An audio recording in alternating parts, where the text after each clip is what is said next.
welcome back to my channel. It's Ryan Turley here, and today I'm going to be showing you how to make a chipotle queso from scratch, all smoked on my TRAEGER RANGER grill. So I'm sure you've seen the queso craze that's running the internet right now, and most of those recipes are calling for Velveeta cheese, and I'm sorry, I just cannot back that. That stuff is terrible. I've come up with this recipe, I've tried it a couple different times, and I think I've nailed it. So let's get into it.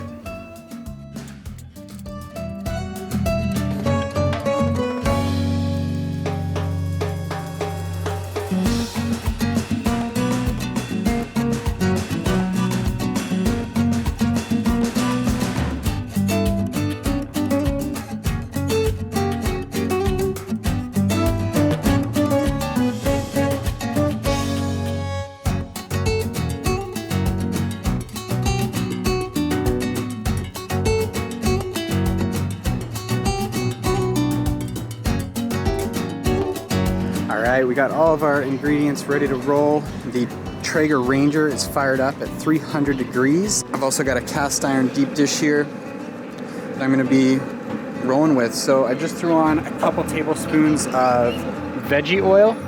We're going to throw in our bell pepper, jalapeños, and onions. We're going to close that up. 15 minutes later. All right, it looks like our onions have softened up a little bit. Let's just double check.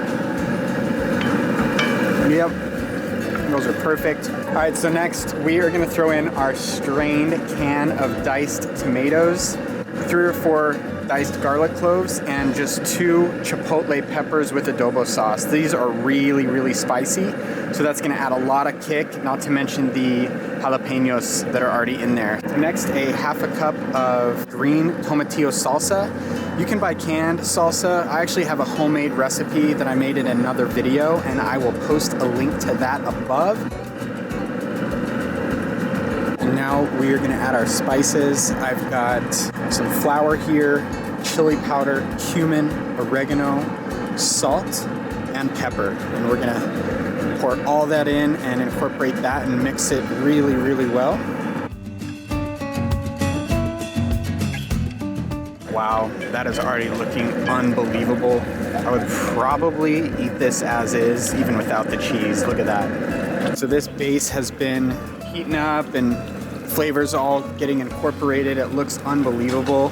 We're gonna throw in the 2 cups of whole milk and whisk this all in. Get that nice and incorporated. This cast iron certainly helps heat everything up really quickly. All right, now we're gonna throw in our 2 tablespoons of tomato paste. We're gonna make sure this is also nice and incorporated with the whisk. I'm just gonna close the lid real quick, let it heat back up, and then we'll be adding our cheese. Second to last ingredient. I've got a little secret ingredient that'll be coming at you here in a few. So this is Oaxaca cheese. It's a Mexican string cheese, and it melts down really, really nice. So you can find Oaxaca cheese at any Mexican market. Some grocery stores will have it. Yeah, there we go. Look at that. Look at what that Oaxaca cheese has done immediately to our queso. And now we're gonna add sharp cheddar, extra sharp cheddar cheese, and this is gonna give it some nice zing. That all whisked in.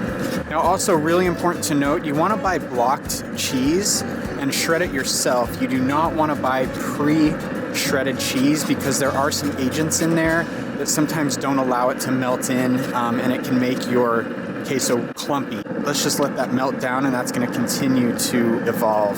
Oh yeah, that looks unreal.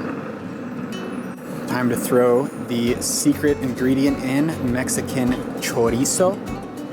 And I picked this up from our Mexican market here and just fired this up for just 5 or 7 minutes or so on a cast iron inside. I also strained off all the oil with a paper towel as well, because this stuff is pretty greasy, and I just wanted to strain that out and just clean this meat up just a little bit. Now we're just gonna add all of that. This is a pound of chorizo. I just realized that I failed to add the red wine vinegar. Just 1 tablespoon of that, but that's also gonna give it a little bit of kick. And I don't think it's gonna matter that I added it late.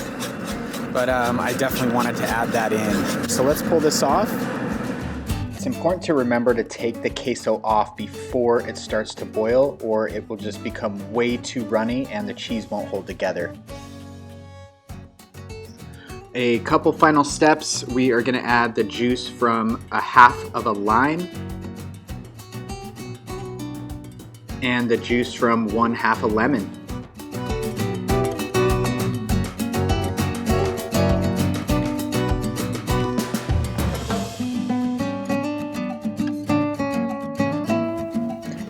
And boom, nailed it.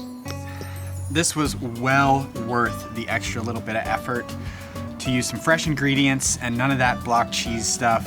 This turned out amazing. If it's too thin, you can add a little bit more cheese right at the end. If it's too thick, you can add some more milk. If you don't like spice, you can omit the salsa and the chipotle peppers. Last step here, we are just gonna add some fresh cilantro. Incorporate that all in, give it a nice little color pop, and then add it to our nachos here.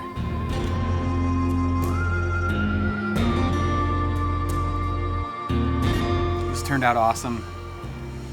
I've already been snacking on this, but I've got to give it a shot for you guys.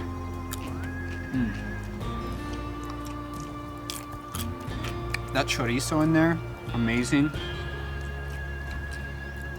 The two different cheeses, the bell peppers, the onions, the green tomatillo salsa, all of it came together awesome. So you can still get great queso and you don't have to use Velveeta. You can put this queso on anything. Here it is on a beef short rib croissant sandwich, and I'll be posting a how-to video on these beef short ribs here in the next few days. All right, until next time, thanks so much for tuning in. If you enjoyed the video or you learned something, please drop me a like and subscribe to my channel if you haven't already. All right, thanks so much, and we'll see you next time. Peace.